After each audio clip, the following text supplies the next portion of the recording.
Before we get into the rest of yesterday's game against Seattle, you can score early this season with FanDuel. It's America's #1 sportsbook. Right now, new customers get $150 in bonus bets with any winning $5 moneyline bet. That's $150 if you hit a winning moneyline bet of any magnitude. So if you've been thinking about joining FanDuel, there's no better time to get in on the action than right now. The app is so easy to use, and they have a wide range of betting options, including spreads, player props, over-unders, and much, much more. So visit FanDuel.com/UCSS to kick off the NFL season. FanDuel, an official partner of the NFL, an official partner of the Ultimate Cleveland Sports Show, and you might be the next Marcus Wood, who turned a $5 bet into a $337 profit yesterday with a five-part anytime touchdown score or parlay. He had A.J. Brown, Jordan Addison, Tyreek Hill, Jamar Chase, and Mark Andrews. They all scored, so he turned $5 into $377.17. You can become the next Marcus Wood and get a little richer if you're using FanDuel.com. I had a 4-leg parlay, anytime touchdown parlay that missed by 1 leg. And then I had my parlay for the Bengals and 49ers game that missed by 1 leg. Brandon Ayuk didn't score. Cost me about $400, and Cooper Kupp didn't score. Cost me about another $400. Cooper Kupp didn't do anything. The Rams were terrible. But so that's actually a good parlay because it paid a lot on $5, and all 5 of those guys, none of them were long shots to score touchdowns, but you still got to hit all 5. But it's a pretty good payoff considering there were no long shots in that mix. Also, at FanDuel, the Browns were a 7.5-point favorite against Arizona for this week. Kyler Murray is not starting. They already announced that Josh Dobbs is going to start. Kyler Murray may start next week, but they're at least for another week. We'll settle once and for all if the Browns should have traded Josh Dobbs. It's Josh Dobbs against P.J. Walker. Exactly. I told Mike yesterday at the end of the post-game show, I said, man, don't let Josh Dobbs come in here and ball out. You think I'm calling off my goodness. And Arizona's been bad. I mean, they have the worst record than Carolina. Carolina got their first win. But my initial thoughts, and then we'll get specifically to the play call, guys. The Browns played a hell of a game. Overall, right? Like they went to Seattle. It's as tough a place to play as there is in the league.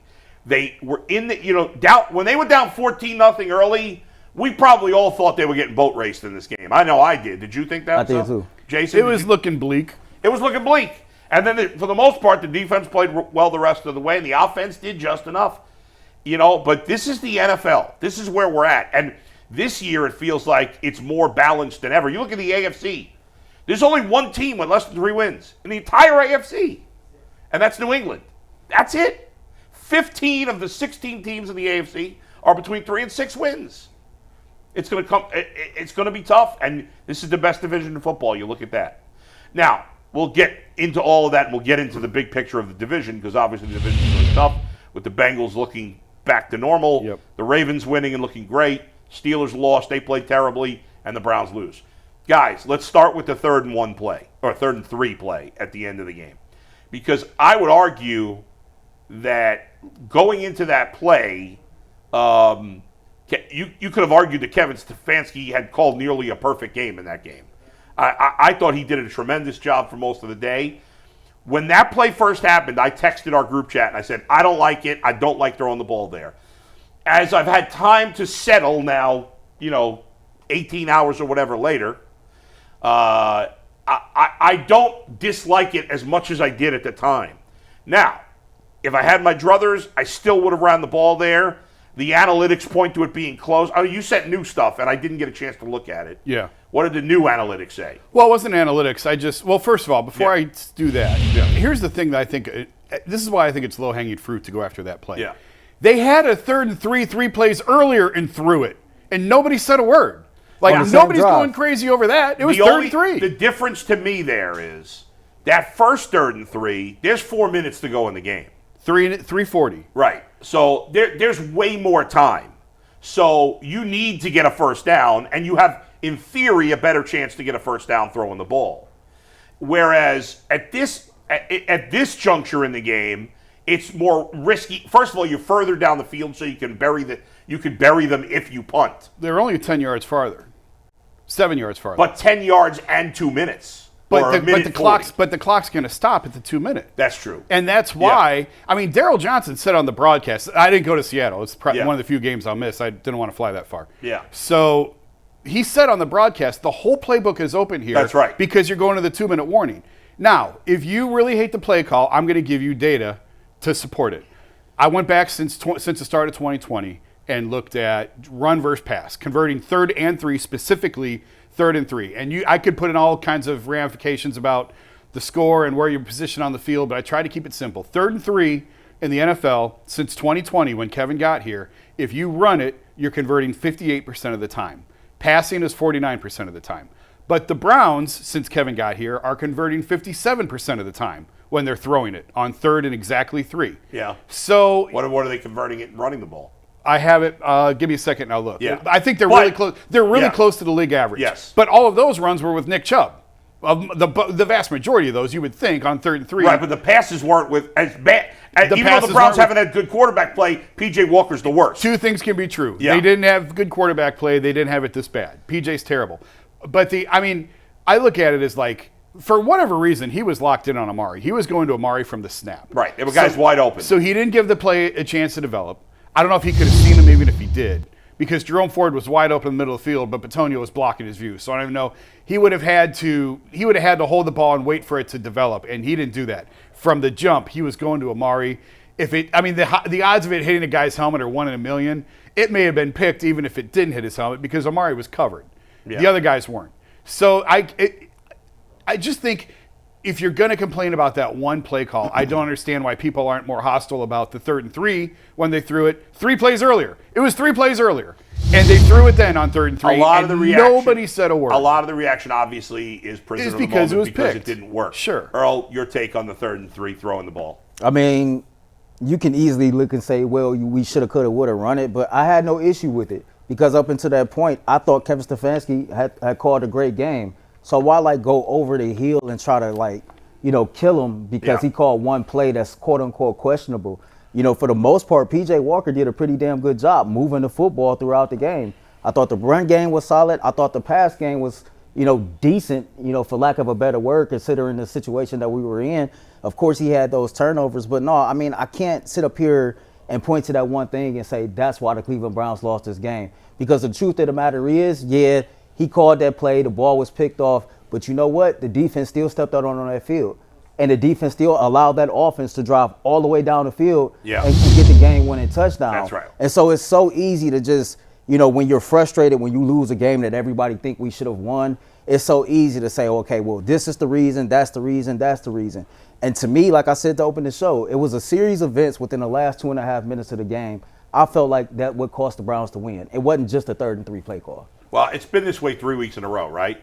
The Browns got the breaks against San Francisco. They got the breaks against Indianapolis. I thought all the penalties went their way again yesterday. I did too. They did. But in the end, the tip ball, the interception, they can't stop them. What are you going to do? Real quick, to answer your question, on running, the Browns are right around the league average. So they're right at 59%. League average is 58%, so they're real close. So the Browns are even on 3rd and 3. Even on 3rd and 3 when running. They're way above on 3rd and 3 when throwing. So I still think the smart play there was to run. Well, here's the thing. But it's not egregious enough that I'm going to get worked up about it. And it's funny, if they don't get it, and I don't know who you trust in that spot. I know everyone's Right. going to scream Kareem Hunt because everyone thinks Kareem's great, and I get it, whatever.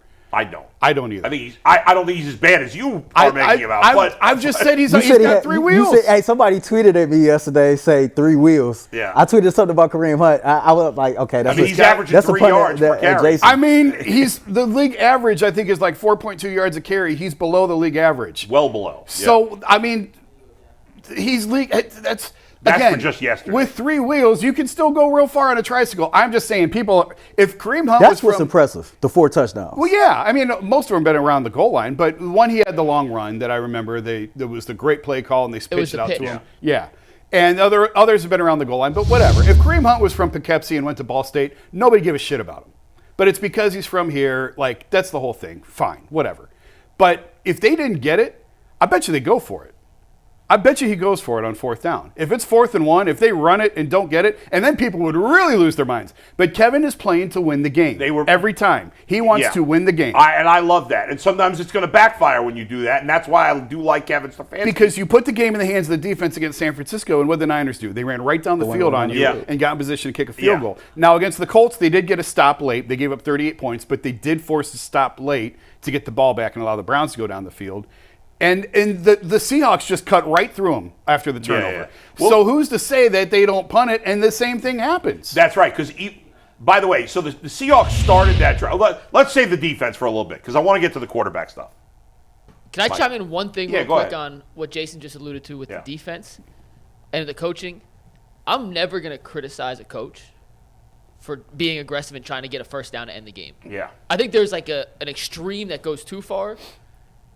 But in that situation, if Kevin Stefanski felt throwing the ball with P.J. Walker gave them the best chance to get a first down, and a first down ends the game. A first down in that situation, game over. It didn't work out. Listen, but I'm not going to criticize him for that mindset.